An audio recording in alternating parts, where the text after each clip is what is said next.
Figure out what you want, which my first boss, I had a pretty terrible first out of college experience of work. But from that, I learned some of the most important life lessons that I still take to this day. And that boss particularly said one thing to me one day. She said, um, figuring out what you want is 99% of it. She said, once you know what you want, getting it's the easy part.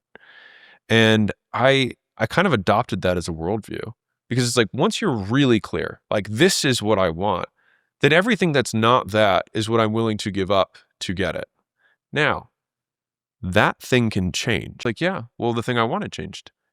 Do I have your permission to change what I want?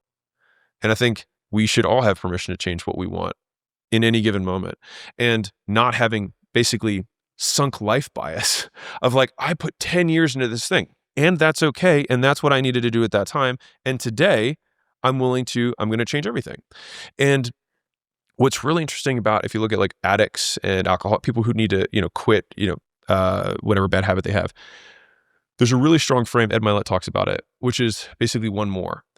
And it's been super helpful for me to not think of my changes as permanent, because it's allowed me to make such dramatic changes in my life or my business much faster than I think most people have been willing to, because there's this weight of forever on top of everything. Like, we extrapolate, like, you're in a relationship. She told me to pick up my socks. She's going to nag at me forever the rest of my life. We need to break up, right?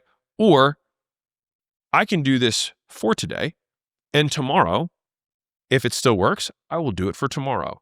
And I think giving myself permission to have that freedom has allowed me to take significantly faster action in what apparently looks like higher risk scenarios, because who am I apologizing to? Realize it never mattered to begin with. Cosmic irrelevance. And so I've had a few moments of clarity over the last year or so. But if you want it all, life will give you nothing. And that has been helpful for me, because in pursuit of, we want everything without the cost, and everything has a price.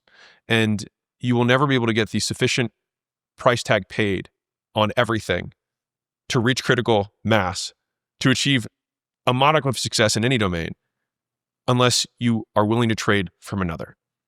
And I think that has significantly minimized my regret